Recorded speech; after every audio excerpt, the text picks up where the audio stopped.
Bismillahirrahmanirrahim. Assalamualaikum warahmatullahi wabarakatuh. Alhamdulillah wa syukurillah. La hawla wa la quwata illa billahil aliyul azim. Masih bisa bertemu dengan saya di Samudra. Kali ini kita akan berbagi mengenai perbaiki diri kita karena Allah. Langsung saja.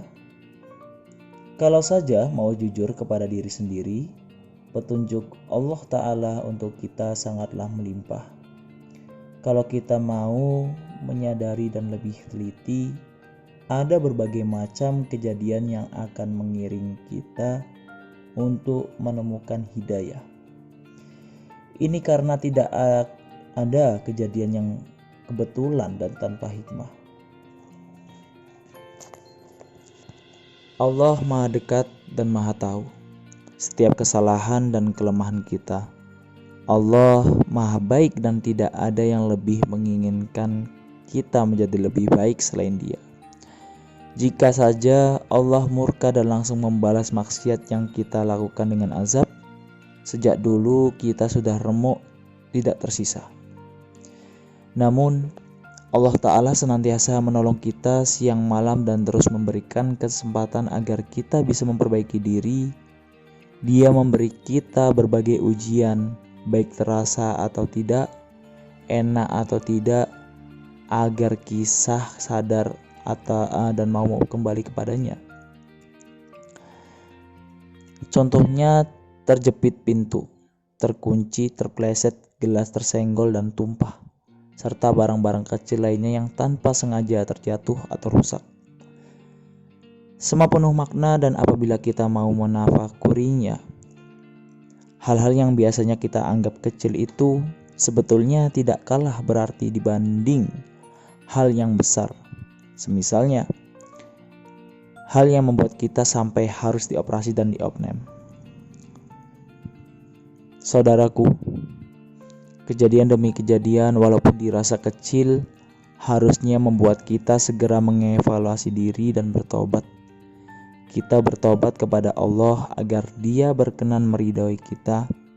Kalau kita tidak sadar akan adanya petunjuk Allah, kejadian yang dialami hanya akan membuat sengsara. Walau mungkin setelah mengalami sebuah kejadian, kita berupaya memperbaiki diri, akan tetapi kalau upaya kita bukan karena Allah, kita tetap saja sengsara. Aneh jadinya sih, kalau yang memberikan petunjuk dan menginginkan kita menjadi lebih baik adalah Allah, tetapi kita malah memperbaiki diri untuk selain Dia gitu. Misalnya kita kejepit pintu dan malah berkata, "Ampun pintu, saya berjanji lain kali akan berhati-hati."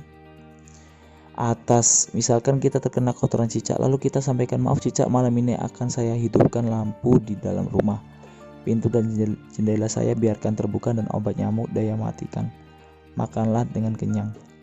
Sampai pagi kita jadi sulit tidur karena dikerumuni nyamuk. Kurang lebih begitu jika petunjuk Allah datang lewat perantara seseorang. Misalnya kita disapa, "Kang, katanya mau tobat, tapi sudah 2 bulan kok tidak ada perubahan." Jika kita tidak sadar, saat bertemu dia lagi kita sengaja membaca istighfar 3 kali, berharap dia berkata, "Alhamdulillah, sekarang akan sudah tobat betlan." Tanpa sadar kita jadi ujub lagi dan dosa pun bertambah. Sebenarnya kita menginginkan hidup ini seperti apa? Apakah kita mau diterima oleh Allah atau hanya mau berakting di depan orang? Kalau mau hidup kita diterima Allah, lalu mengapa kita malah memohon ampun kepada cicak dan pintu atau memperbaiki diri karena seseorang? Walau kita merasakan perih saat terjepit pintu dan jengkel terhadap cicak yang menempelkan kotorannya pada jemuran yang baru diangkat, namun tetap tahan rasa tidak enak itu. Tidak perlu berbalik memakai cicak maupun menendang pintu. Lebih baik bagi kita untuk segera mengingat Allah, periksa dosa-dosa kita lalu segera bertobat. Sekalipun kita belum bisa menerima nasihat dari seseorang, mungkin dikarenakan kata-katanya kasar atau yang disebutnya tidak sepenuhnya benar, tetapi tetaplah dengarkan dan jangan menyebut alasan atau berbalik menyalahkan seperti, dia ngomong begitu, dia saja belum benar. Sebaik-baik alasan saat itu bukanlah jawaban, sebaik-baik jawaban adalah memperbaiki diri dengan tulus. Perbaiki diri karena Allah Ta'ala, bukan karena ingin dinilai orang, pintu dan cicak, takut terpleset atau gelas tumpah lagi, ataupun karena mahalnya biaya rumah sakit. Kita tidak perlu sibuk memikirkan semuanya itu. Hal terpenting adalah kita tahu kekurangan dan kesalahan kita untuk diperbaiki sehingga hati kita menjadi bersih. Urusan kita adalah bagaimana caranya agar Allah Ta'ala meridhoi kita. Kalau begitu, apakah berarti kita egois karena misalnya hanya memperbaiki diri sendiri? Kalau kita sibuk memperbaiki orang lain tanpa memikirkan diri sendiri, lalu apa yang bisa dicontoh orang dari kita? Bagaimana Allah mengizinkan? Allah yang memberi hidayah. Dia tahu kalau ajakan kira sebetulnya cici untuk diri kita sendiri. Saat kita memperbaiki diri, saat itu juga kita bermanfaat bagi orang lain. Tidak memakai cicak, tidak berteriak lebay ketika terjepit pintu, tidak sibuk menyalahkan orang, dan sikap tawadu kita saat dihina atau dipermalukan, itu pun sudah menjadi pelajaran bagi orang yang ada di sekitar kita. Ingatlah doa Nabi Adam alaihissalam dengan Hawa saat mereka diturunkan ke dunia. Ya Tuhan kami telah menzalimi diri kami sendiri. Jika Engkau tidak mengampuni kami dan memberi rahmat kepada kami, niscaya kami termasuk orang-orang yang merugi.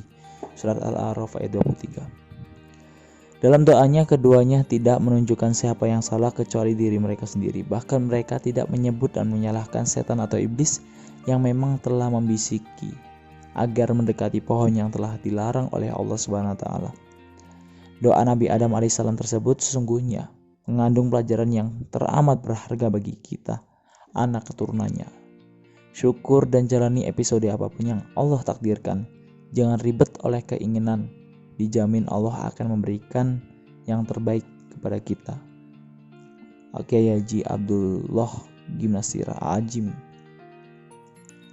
Semoga masukan untuk kita semuanya, motivasi, keislaman, perbaikan diri, lebih dekat lagi kepada Allah Subhanahu wa taala, bisa menjadikan kita lebih baik hidup di muka bumi ini. Amin ya robbal alamin. Salam pamit. Wassalamualaikum warahmatullahi wabarakatuh.